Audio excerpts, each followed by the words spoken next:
Ravi, you called this a seismic decision. How do you see it?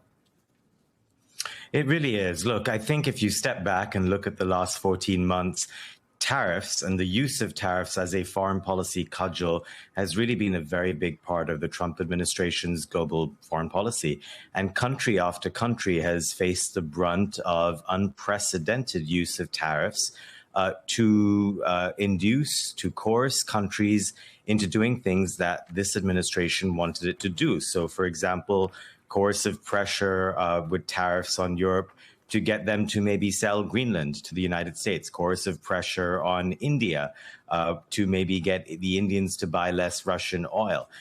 If it turns out now that the Trump administration has to unwind all of the tariffs it had put in place, then spare thought for how all of these countries that have spent many, many months now trying to navigate the Trump administration's foreign policy, they'll have to unwind a lot of those decisions that they've made.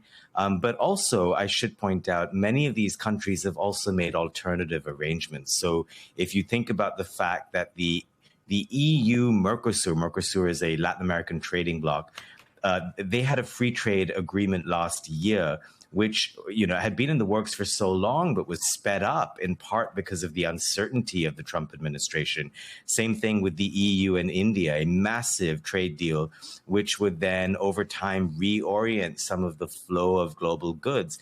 A lot of these changes now that countries are putting in place to work around the United States, they're not going to stop just because of this decision. So it is seismic because the United States, in many ways, blew up the global trading order by using IEEPA as a way to get tariffs in as a foreign policy cudgel. And in many ways, it has changed how countries see the United States, how they want to work with the United States, and how they're arranging themselves with each other in the future.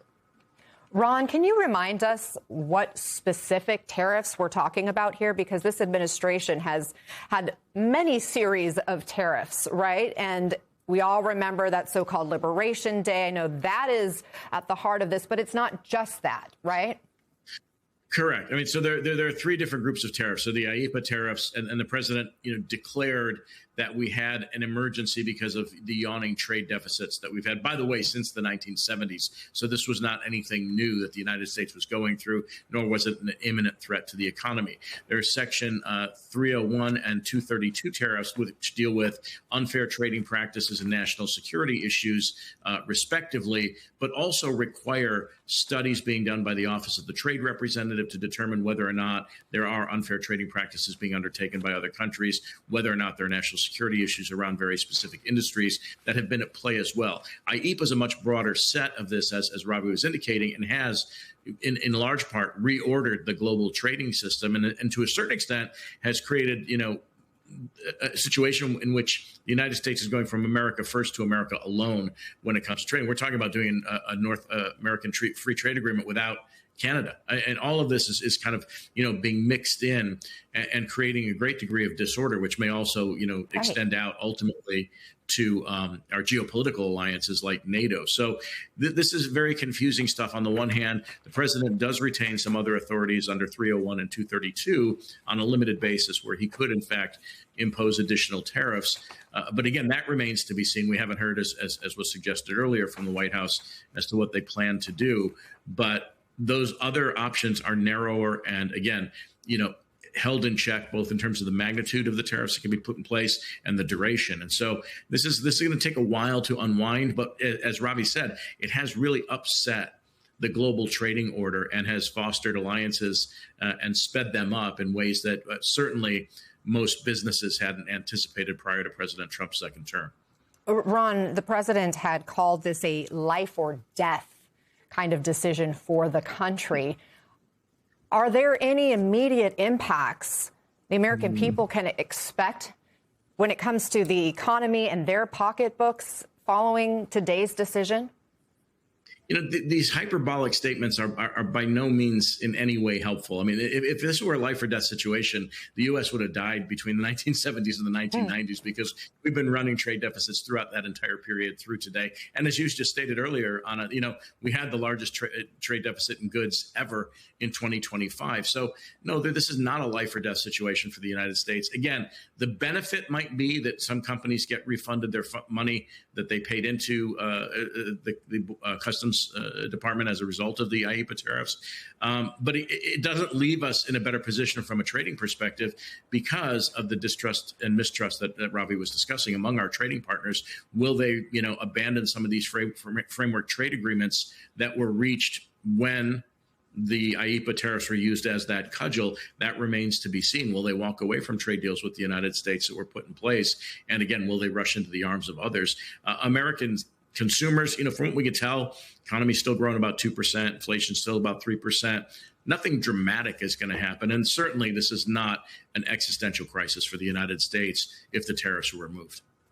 Ravi, are we seeing any kind of international reaction at this point, or are you going to be looking for any reaction in particular from certain countries? Well, I think for starters, everyone's trying to understand what has just happened, what specific tariffs this is going to impact. If there are any refunds at stake, then I think that will be very interesting to explore for countries. But, more broadly, I think this is about trust. I think the Trump administration will still try to find other ways to impose tariffs on other countries. I think for many countries that have felt that they were being affected by the use of tariffs as a foreign policy cudgel, that isn't going to change. That sense that the United States is trying to bully other countries through its use of coercive economic pressure, which is exactly what this was. I'll remind everyone, this is not a debate about whether tariffs are good or bad.